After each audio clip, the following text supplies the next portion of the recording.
নমস্কার, আমি বন্দনা। আমার কিচেনে আপনাদের সবাইকে স্বাগত জানাই। আবারও এসে হাজির হয়েছি বাঁধাকপির ভর্তার একটি রেসিপি নিয়ে। আজকের রেসিপি বাঁধাকপির ভর্তা। দেখে নেওয়া যাক আজকের এই রেসিপিটি।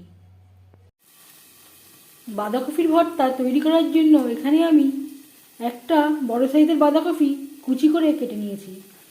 পরিষ্কার করে ধুয়ে নেওয়ার পর বাঁধাকপি আমি ভাপিয়ে নেব। দিয়ে দেব জল। খুব বেশি জল অ্যাড করবার প্রয়োজন নেই। প্রায় আমি 70% মতো রান্না করে নেব।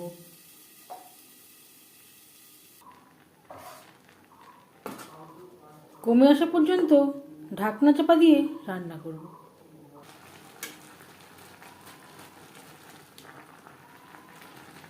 অনেকটাই কমে এসছে। এভাবে আমি একটু নাড়াচাড়া করে দিয়েছি।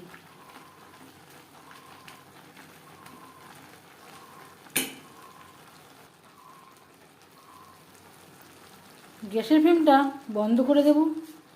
আরও 5 মিনিট ঢেকে রেস্টে রেখে দেব। 4 ভাগের 1 ভাগ মতো ঠান্ডা করে নেব, তারপর বেটে নেব। বাঁধাকপি আমি ঠান্ডা করে নিয়েছি। মিক্সচারে একটা জারে নিয়ে নেব।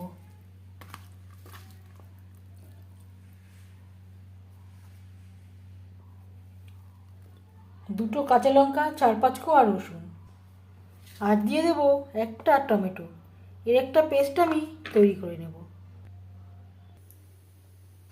যে কোনো ভর্তা সরষের তেলে তৈরি করলেই ভালো হবে। দিয়ে দিয়েছি পরিমাণ মতো সরষের তেল, আর দিয়ে দেব 4টে শুকনো লঙ্কা।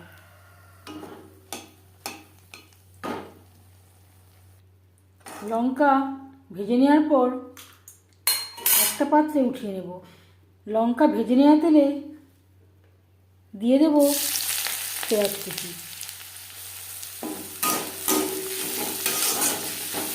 পেঁয়াজ লালচে করে ভেজে নেব। পেঁয়াজ প্রায় ভাজা হয়ে এসেছে। এই পর্যায়ে অ্যাড করব 1 চামচ রসুন। রসুন আমি দুবার ব্যবহার করলাম। কিছুটা আমি বাঁধাকপির সাথে বেটে ব্যবহার করলাম, কিছুটা আমি পেঁয়াজের সাথে ভেজে ব্যবহার করব। এতে ভর্তায় রসুনের খুব সুন্দর একটা ফ্লেভার আসবে। রসুন থেকে স্মেল বেরোনো শুরু করা পর্যন্ত নাড়াচাড়া করে দেবো।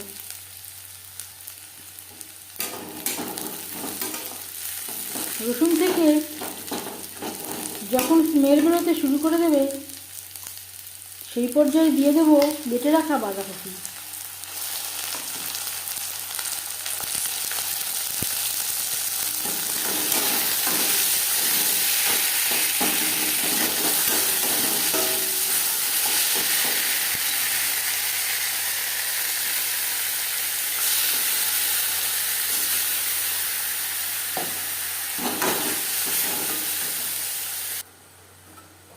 এইভাবে নাড়াচাড়া করে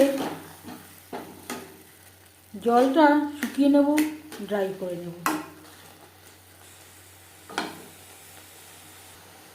আর লাগছে স্বাদ মতো লবণ, আর দিয়ে দেব লঙ্কা, যেটা আমি ভেজে রেখেছিলাম। এভাবে একটু হাত দিয়ে ভেঙে দেব।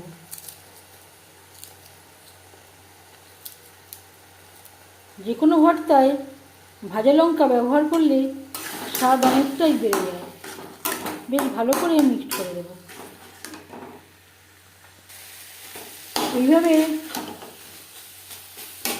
মিডিয়াম ফ্লেমে নাড়াচাড়া করে নিয়েছি। কড়াই থেকে ছেড়ে আসছে। এই পর্যায়ে বুঝে নিতে হবে ভর্তা রেডি। বাঁধাকপি দিয়ে আমরা নানা রকম রেসিপি তৈরি করে থাকি, তবে একবার হলেও এই রেসিপিটি তৈরি করে দেখবেন। গরম ভাতের সাথে এর স্বাদ অসাধারণ। গ্যাসের ফ্লেমটা বন্ধ করে দেব। বাঁধাকপির ভর্তা রেডি সার্ভ করার জন্য। এই ভর্তা রেসিপিটি কেমন লাগলো অবশ্যই জানাবেন কমেন্টের মাধ্যমে। যদি এই রেসিপিটি ভালো লেগে থাকে লাইক করবেন, শেয়ার করবেন, সাবস্ক্রাইব করবেন আমার চ্যানেলটিকে, বেল আইকনটা প্রেস করে দেবেন। যখন আমি নতুন ভিডিও আপলোড করব তার নোটিফিকেশান সবার আগে আপনার কাছে পৌঁছে যাবে। আপনারা সবাই অনেক অনেক ভালো থাকবেন। এই ভিডিওটি দেখার জন্য ধন্যবাদ।